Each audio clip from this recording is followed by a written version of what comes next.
O, dito tayo. Ito. Dito tayo sa kalahati. Ito. Ito, Sir Bloodcaster. Oh. Na from 50 to 200 billion insertion si Romualdez as early as 2023. First budget 2022 for year 2023.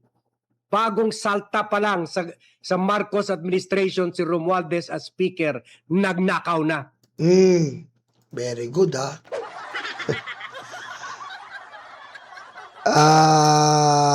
Sir Broadcaster, akala ko matalino ka rin eh. Isa ka pa eh.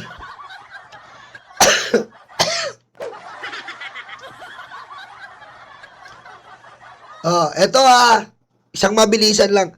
Ang 2022 budget, hindi po sila Romualdez ang gumawa niyan. Sir! Hoy! Aray ko! Hoy! Diba, Mami Chris Rose? Sir, ako, snatcher lang ako ng Quiapo pero medyo may alam lang ako ng konti. Hindi ako bloodcaster. Hindi ako dean. Ano lang ako, tawag sa akin, Dine. Pumirmi ka, Dine. Aray ko! Diba? Sir, eto ulitin lang natin, para marinig nila. Sa 2 for 2023. First budget 2022 for year 2023. 2022 for year 2023. Bagong salta pa lang sa Marcos administration si Romualdez as speaker, nagnakaw na. Pati mga ayuda. Mga meron ng insertion. So ang tanong, bakit natulog si President Bongbong Marcos ng 22, 23, 24, 25, 4 years? Okay. Very good. Amazing. 2022, sir. Ulitin ko. Ang 2022 po, hindi po yan sakop ng bagong administrasyon. Yan ay gawa pa ng nakaraang administrasyon. Number 1. 2023. 2023. Sakop na yan ng administrasyon ni Pangulong Bongbong Marcos. May flood control, yes. Pero po, ang flood control po, infrastructure, mga kababayan. Infrastructure, mga kababayan. Infrastructure, mga kababayan. Aray ko! Ngayon, sa buong Pilipinas po nagkaroon ng flood control. Yan po ay buong nationwide. Hindi naman po mamomonitor ni BBM yan.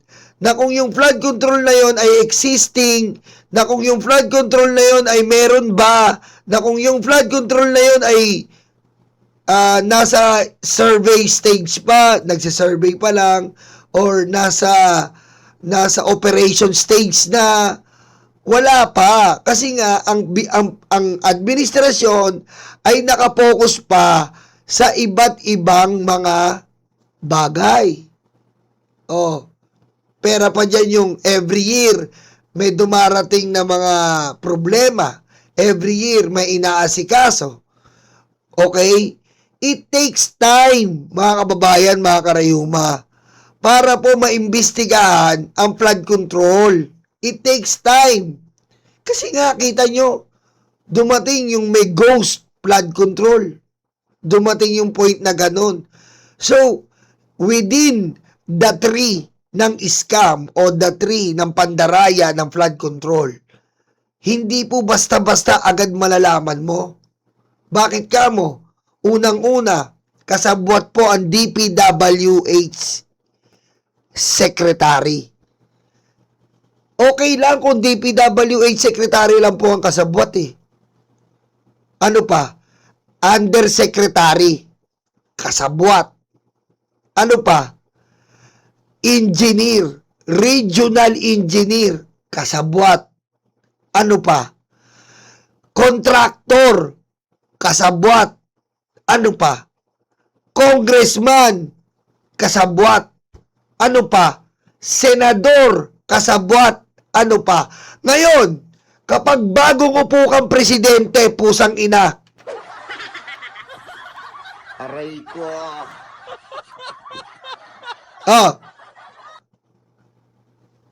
pag bagong upo ka ng presidente, ay yung ba agad ang focus na aasikasuhin mo?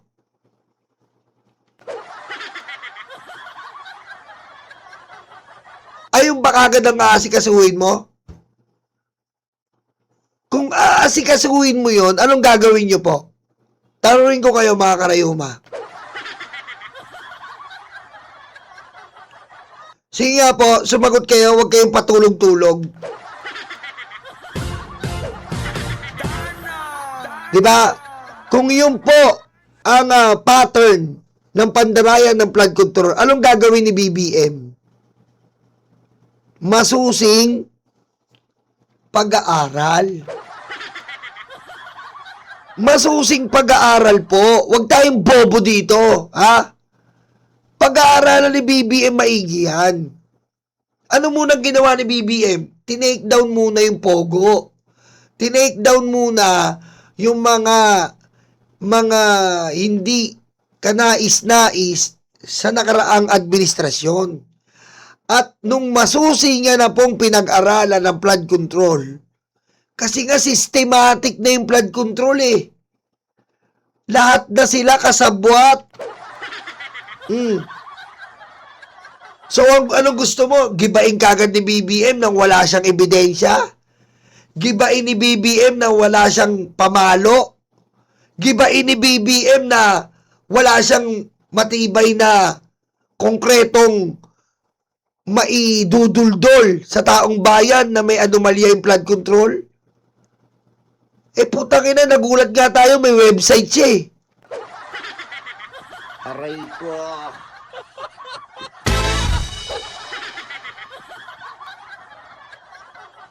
Oh.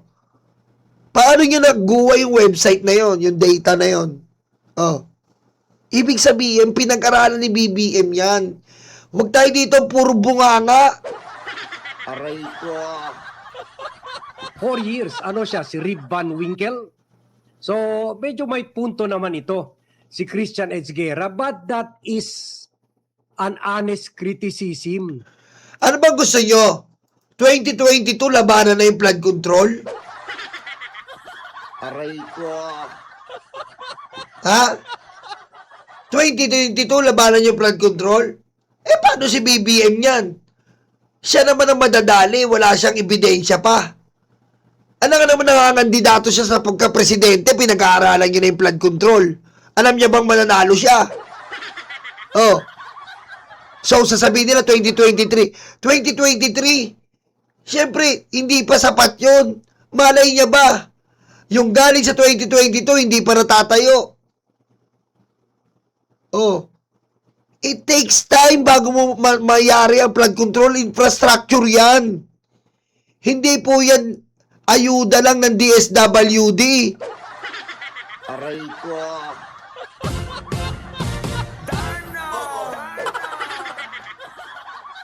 Dapat you should take that Eh putik naman nga, pag magpapagawa ka nga sino nagpagawa ng bahay dito? Oh.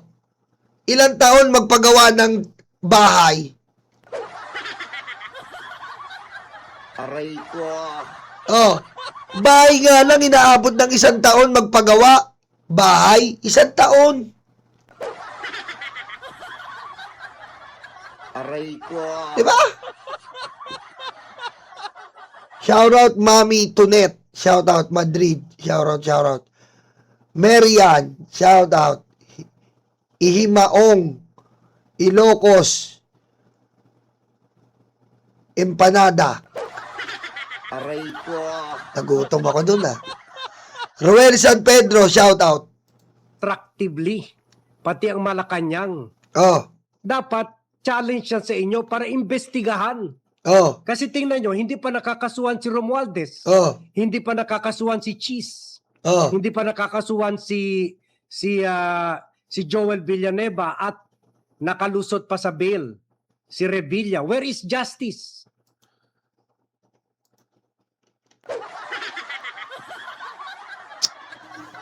Ang hirap ipaintindi pag nagbobobobobohan eh. Si Revilla, hindi sakop ni BBM yon. Sa justice yon. Si Uncle Martin, ayan na nga tayo eh. Pinipilit natin kaya dumurugo eh. Aray ko. Si Uncle Martin, oh, si Gutesa, oh, kakaano lang, oh. Aray ko.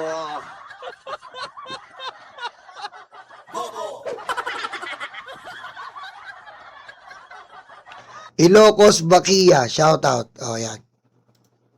Where is justice? Oh, Hindi pa nahuli si Saldico. Oh. Where is justice? oh. Hindi pa nakakasuhan si Romualdez. Where is justice?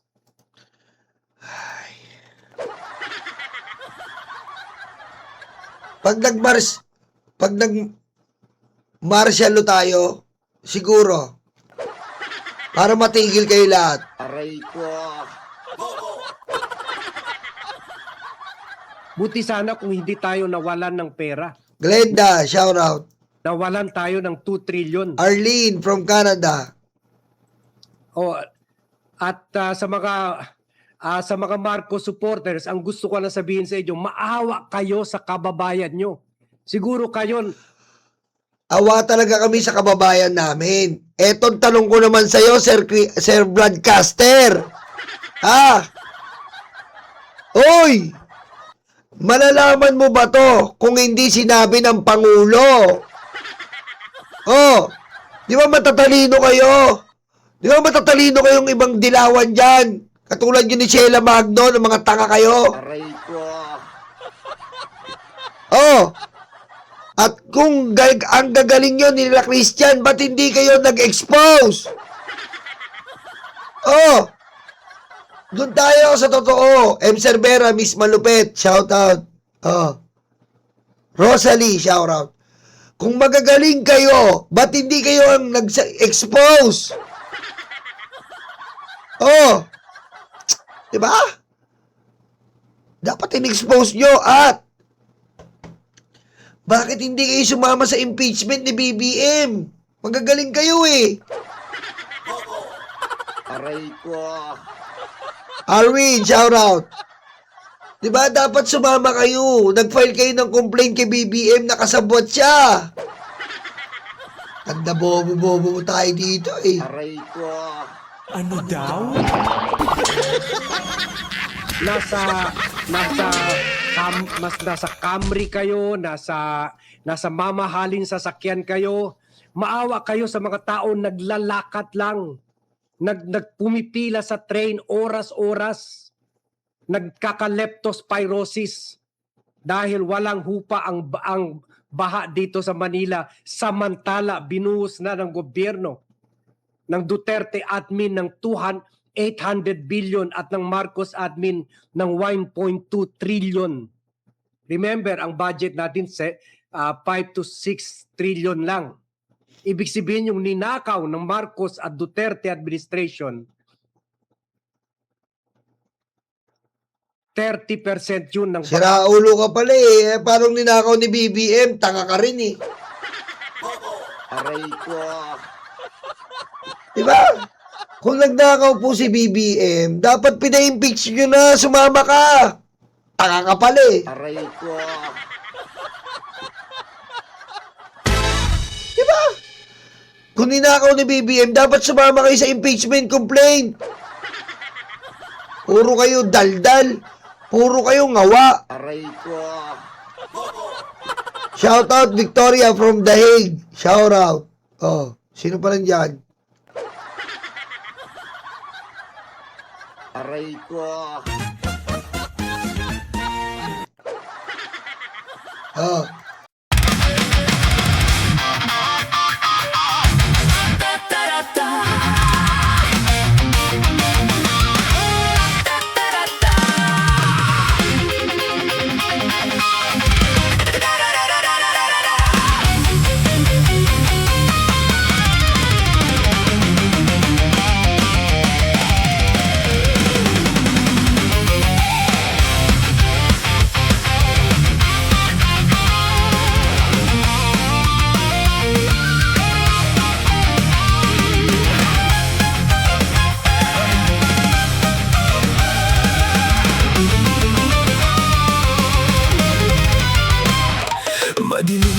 Ang balik